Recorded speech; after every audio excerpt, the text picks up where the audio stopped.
ये तो आज गांव ने इतना अच्छा जो मान सम्मान किया है, मैं आपका धन्यवाद करता हूँ। जब भी कभी चुनाव आता है तो चुनाव में जब आपको फैसला तोल के करना होता है तो किसी भी जनप्रतिनिधि को तोलने के दो पैमाने होते हैं, उसका काम और उसका आचरण। आपने जब यहाँ से मुझे मौका दिया था सांसद के रूप में, तो हमारे इस इलाके को आगे लेके जाने के लिए रोहतक को, झज्जर को, पूरे हमारे क्षेत्र को, कि अपने इलाके का नक्शा बदले, विकास के रास्ते पे रोहतक लोकसभा आगे जाए। जो मैंने काम किए थे, चाहे वो पूरे इलाके के हों, 4 लेन हाईवेज हो, 6 लेन हाईवे हो, रेल की लाइन हो, कहीं बहादुरगढ़ मेट्रो आई, कहीं एम्स का अस्पताल आया, नेशनल कैंसर इंस्टीट्यूट आया, कहीं थर्मल के कारखाने आए, चाहे वो अपने गांव की बात हो, गांव में जो आपने उस समय कहा, गांव के अस्पताल की बात हो, गांव में जो भी बात मैं नहीं कहना आता, स्टेडियम हो, डिग्गी हो, पीने के पानी की, गांव में कुछ समय डिग्गी की समस्या थी, और भी जो सारी बातें, तो वो सारे काम भी आपको याद होंगे।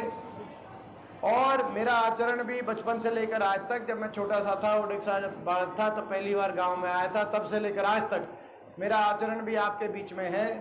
मैं आप सबसे ये कहना चाहता हूँ, 36 बिरादरी बराना गांव से, कि काम और आचरण की कसौटी पे आप तोल के फैसला करना, और आपकी आत्मा गवाही दे कि आपका ये बच्चा खरा उतरा है, तो आप मुझे अपना आशीर्वाद देना। मैं तो आज आपको कहना चाहता हूँ।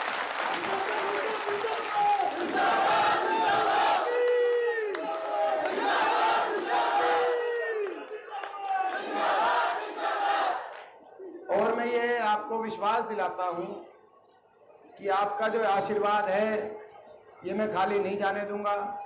आपका आशीर्वाद, आपके आशीर्वाद से दिल्ली पहुंचकर आपके मान सम्मान को मैं देश में ऊपर लेके जाने का काम करूंगा। लेकिन उसके साथ ये आशीर्वाद केवल दिल्ली तक का आशीर्वाद साबित नहीं होगा, ये वाया दिल्ली घूम के चंडीगढ़ जाएगा और बहुत जल्दी हरियाणा में आपकी सरकार बनाने का काम करेगा। ये लड़ाई हरियाणा में अपनी सरकार बनाने की लड़ाई है, क्योंकि हरियाणा प्रदेश का बड़ा नुकसान कर दिया इस सरकार ने। 10 साल की जो खट्टर बीजेपी सरकार रही, आज देश में सबसे ज्यादा बेरोजगारी, हर घर में पढ़े लिखे बच्चों को आज रोजगार नहीं मिल रहा, आज महंगाई की मार हर गरीब परिवार पे, आज नशा इतना बढ़ गया हरियाणा के अंदर, आज ऐसी स्थिति आ गई, अपराध दर बढ़ गया, नौजवान पीढ़ी आज नशे की, अपराध की तरफ, बेरोजगारी की तरफ आ गई। हरियाणा को पटरी से उतार दिया, विकास की पटरी से उतार दिया, और हर वर्ग को अपमानित किया। गरीब की सारी स्कीम खत्म कर दी, ना 100 गज के प्लॉट आए, ना मकान आए गरीब आदमी के। आज हर वर्ग को इस सरकार ने इतना नाराज किया कि बीजेपी को इलेक्शन के बीच में नाराजगी दूर करने के लिए खुद अपना मुख्यमंत्री और उप मुख्यमंत्री के चेहरे बदलने पड़े। आपने देखा, उन्होंने मुख्यमंत्री बदला, उप मुख्यमंत्री बदला, लेकिन उसके बाद भी लगातार विधायक टूट के कांग्रेस पार्टी में शामिल हो रहे हैं। अल्पमत में सरकार आ गई, यानी कि आने वाला समय आपका हरियाणा कोने कोने से आज एक ही आवाज आ रही है, हरियाणा की ये बीजेपी की सरकार जा रही है और हुड्डा साहब के नेतृत्व में कांग्रेस पार्टी की सरकार हरियाणा में आ रही है। लोगों ने बदलाव की तरफ कदम बढ़ा दिए, और उस बदलाव को आगे लेके जाने के लिए ये चुनाव हार जीत का चुनाव नहीं है, इसमें जीत आपकी तय है। मैं आपको पहले इस बात के लेकर, जीत आज कोई संशय नहीं है, मगर कितनी बड़ी जीत होगी हरियाणा में, इस बात का फैसला होगा। जितनी बड़ी जीत होगी उतनी रफ्तार से दिल्ली से चंडीगढ़ जाया जाएगा, इस बात का नहीं और आपकी सरकार बनते ही हरियाणा में हर वर्ग के लिए, हर वर्ग की खुशहाली के लिए हम काम करेंगे। सबसे पहले बड़े बुजुर्गों को, देश में सर्वाधिक 6000 बुढ़ापा पेंशन बड़े बुजुर्गों की करने का काम करेंगे, और उसके साथ साथ हमारी माताओं और बहनों के लिए, हमारी माताओं और बहनों के लिए एक नई योजना, देश में अपने किस्म की योजना, महालक्ष्मी योजना। क्योंकि महंगाई ज्यादा हो गई, महालक्ष्मी महंगाई बचत योजना में हर घर में एक माता बहन जो घर का काम काज चलाती हो, उस माता बहन की 8500 रुपए की पेंशन अलग से बनवाने का काम करें। ये अपने आप की अपनी किस्म की योजना, ये बुढ़ापा पेंशन से न्यारी जो है ये एक योजना है। तो ये कांग्रेस पार्टी का घोषणा पत्र में आया है। इसके साथ साथ किसान को एमएसपी गारंटी, कर्मचारी को ओल्ड पेंशन स्कीम, और जो एससी समाज के हमारे परिवार हैं, उनके जो हमारे समय प्लॉट कोई 100 गज के प्लॉट की स्कीम आई थी जो बंद हो गई बाद में 10 साल से, किसी को ना प्लॉट मिला ना मकान मिला, तो प्लॉट की स्कीम को भी दोबारा शुरू करेंगे जो रह गए थे, ताकि उनके साथ न्याय हो पाए। और मकान जो है इंदिरा आवास योजना से गरीब को मकान देने का हम काम करेंगे, जो इन्होंने मकान की स्कीम बंद करी इस सरकार ने। और उसके साथ साथ जो हिमाचल प्रदेश और दिल्ली सरकार में जैसे हर बिजली उपभोक्ता को राहत दी गई है, हरियाणा में भी 300 यूनिट बिजली में हम राहत देने का काम करेंगे, ताकि जो बिजली के बिल जो आते हैं। और अग्निवीर योजना, ये जो अग्निवीर योजना फौज की कच्ची भर्ती लेके ये सरकार आई है, ये आप समझते हो कि ये जो है इस सरकार ने जय जवान जय किसान का प्रदेश था, ना जय जवान छोड़ा ना जय किसान छोड़ा, ये अग्निवीर योजना ले आए कच्ची भर्ती, तो ये कच्ची भर्ती फौज की जाएगी और फौज में पक्की भर्ती दोबारा से आएगी। ये हमारी लड़ाई है। हमारी लड़ाई जय जवान जय किसान और जय संविधान की लड़ाई। ये कह रहे हैं कि बाबा साहब के संविधान को तोड़ेंगे, जिस संविधान पे बाबा साहब भीमराव अम्बेडकर जी के दस्तखत हैं, जिस संविधान पे हमारे पूर्वज चौधरी रणधीर सिंह जी के दस्तखत हैं, उस संविधान पे तो हम आज भी नहीं आने देंगे, लेकिन तोड़ेंगे तो बीजेपी के घमंड को तोड़ेंगे। ये हमारा तो ये लड़ाई हरियाणा को विकास की पटरी पे लेके आने की लड़ाई है।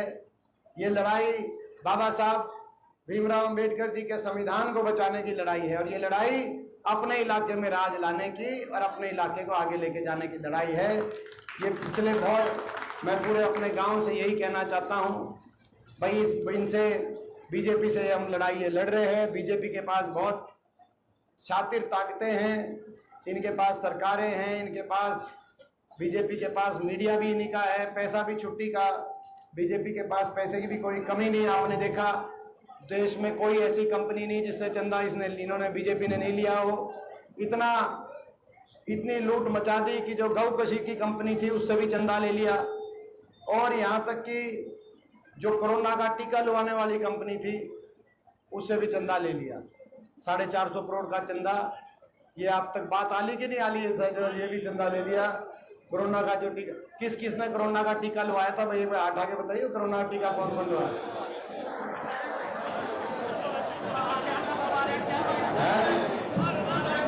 कोई बात नहीं, कोई शर्माने वाली बात नहीं, मैंने भी लुभा लिया था। ये तो शुरू में तो मैं नाटा था, फिर घर में घना कलेश था, मगा भाई लवा ले भाई, कोई बात नहीं। तो 3 लुवा लिए। मैंने तो दूसरे के बाद हाथ जोड़ लिया भाई।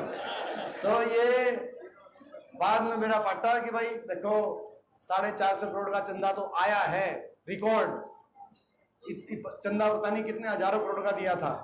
तो कोरोना के टीके में कमी नहीं थी तो बीजेपी ने चंदा लिया क्यों? और अगर टीके में कमी थी तो हमारे वो टीका लुभाया क्यों? ठीक बात है ना। तो ये तो खैर इन्होंने ऐसी लूट मचाई, कोई बचा नहीं जिससे चंदा लिया, बहुत पैसा। हरियाणा में इतना भ्रष्टाचार कर दिया है, गठबंधन का जैसे ही टूटा गठबंधन, बीजेपी कह रही है कि दुष्यंत चौटाला के घोटालों की जांच कराएंगे। दुष्यंत चौटाला बता रहा है कि बीजेपी के घोटालों के राज बताएंगे। बताओ 5 साल तक लूट गए। और भाई, और रोहतक में कौन खा गया वो मेरे को आपको बताने की जरूरत नहीं, वो तो हमारे जो उम्मीदवार हैं उन्होंने ही बता दिया कि भाई रोहतक में 300 करोड़ अमृत योजना के कौन से पूर्व मंत्री थे रोहतक में जो सारे खा गए। वही भाई, बीजेपी के पास पैसा भी छुट्टी का है, सरकारें भी इनकी हैं, मीडिया भी इनका है। मेरे पास इनसे लड़ने के लिए कुछ है तो आपका आशीर्वाद है, उसमें कमी मत छोड़ना। देखो मेरे पास तो आपका आशीर्वाद है, उसमें कमी उसी आशीर्वाद के आधार पे इनसे जो टक्कर ले रहे हैं, उस आशीर्वाद के आधार पर टक्कर ले रहे हैं। पहले भी आपके आशीर्वाद से टक्कर ली थी और बहुत लड़ाई लड़ी, पूरे उत्तर भारत में सबसे ज़्यादा वोट अपनी आई, लेकिन थोड़ी इस बार भी आपके आशीर्वाद से वो लड़ाई लड़ रहे हैं। तो मैं आप सबसे ये कहना चाहता हूँ, बुराना गांव से जो डॉक्टर साहब ने एक बात कही कि भाई वोटिंग प्रतिशत, पोल प्रतिशत, एक वोट, बाहर से भी जो वोट कोई सी दिल्ली जा रही हो और अपने गांव की तो वोट बम्बई तक भी जा रही है, तो भाई दिल्ली जा रही हो, मुंबई, कलकत्ता, जहाँ भी जा रही हो, सारी आप वोट अपना बुला लेना 24 तारीख को। तो भाई ये भाई नहीं बताओ, वोटिंग प्रतिशत पूरी 90% पूरी कर दोगे वोटिंग प्रतिशत? बहुत बहुत धन्यवाद पूरे गांव का। और आज के एक बार फिर इतने अच्छी तरीके से सुनियोजित कार्यक्रम के लिए पूरे गांव का बहुत बहुत बहुत सी हमारी